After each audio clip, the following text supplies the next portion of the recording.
యెషయా గ్రంథం 45వ అధ్యాయము 2వ వచనం తెచ్చి చదవండి.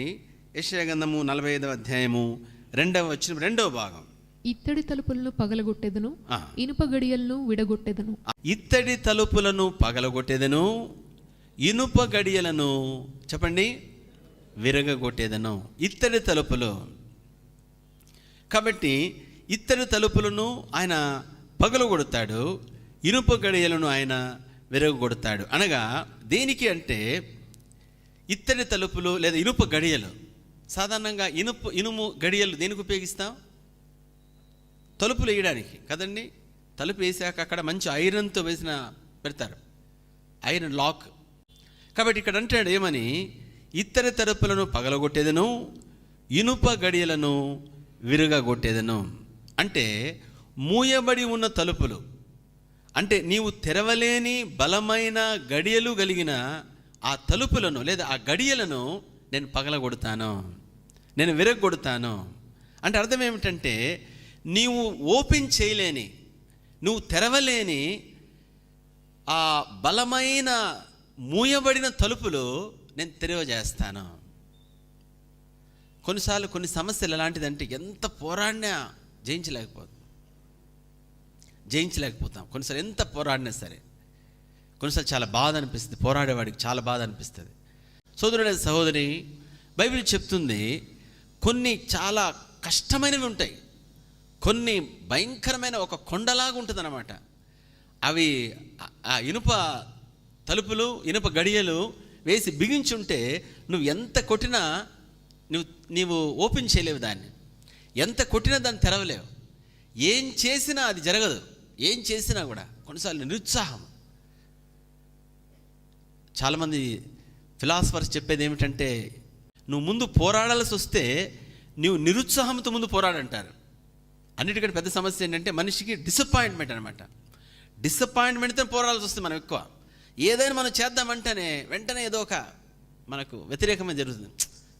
ఎంత పోరాడిన వేస్ట్, ఇదంతా మనసంతా గాయపరచబడుతుంది, మనసంతా వేదన అనిపిస్తుంది. ఎంత పోరాడిన వేస్ట్, వీళ్ళతో ఎంత ఏగిన వేస్ట్, ఎంత బాగు చూసుకున్న వేస్ట్, ఎంత కష్టపడినా వేస్ట్. మనము కూడా మన కెపాసిటీ కూడా సరిపోదు. పరిస్థితి విభిన్నం ఉన్నప్పుడు గివప్ అనిపిస్తుంది, వదిలేద్దాం, వేస్ట్, ఎంతకాలం పోరాడతాం అనేసి. సోదరుడా సహోదరి, ప్రభు అంటున్నాడు ఇత్తడి తలుపులను పగలగొట్టేదను, ఇనుప గడియలను విరగగొట్టేదను. నేను పగలగొడతాను, నేను పగలగొట్టి నీవు తెరవలేని, నీవు ప్రవేశించలేని, నీవు పొందుకోలేని వాటిని నేను తెరవజేస్తాను, నేను వాటిని నీకు అందజేస్తాను, అవి నేను తెలియజేస్తాను. నువ్వు అసాధ్యము అనుకున్నవి, నీ ముందు అసాధ్యమైనవి, తెరవలేని కార్యాలు, జరగని కార్యాలు, అసాధ్యమైన కార్యాలు నేను జరిగిస్తాను. కాబట్టి మన దేవుడు అసాధ్యమైన కార్యాలు చేస్తాడు. మనము మన ప్రయత్నముతో మనము చేయలేని కార్యాలు, మనము తెరవలేని ద్వారాలు ఎంత ప్రయత్నం చేసినా. అయితే సోదరుడ సహోదరి, సత్యం ఏమిటంటే ఆయన ఇనుప గడియలను విరగగొడతాడు. ఆయన ఇత్తడి తలుపులను, ఇనుప గడియలను విరగగొట్టి తెరవజేసే దేవుడు. 107వ కీర్తన 16వ వచనం చదవండి. కీర్తన 107 16వ వచనం. ఏలయనగా ఆయన ఇత్తడి తలుపులను పగలగొట్టి ఉన్నాడు, ఇనుప గడియలను విరగగొట్టి ఉన్నాడు. ఆయన ఇత్తడి తలుపులను పగలగొట్టి ఉన్నాడు, ఇనుప గడియలను విరగగొట్టి ఉన్నాడు. సోదరుడ సహోదరి, నీకు అసాధ్యము, ఇది నేను తెరవలేను, ఇది చేయలేను, ఇది నేను నా వల్ల కాదు అని ఏది అంటున్నావో అది నీతో చేయించేవాడే దేవుడు. కాబట్టి దేవునితో నడక ఏమిటంటే ఆయన డీల్ చేస్తాడు. అర్థమవుతుందండి? ఆయన కలుగు చేసుకుంటాడు.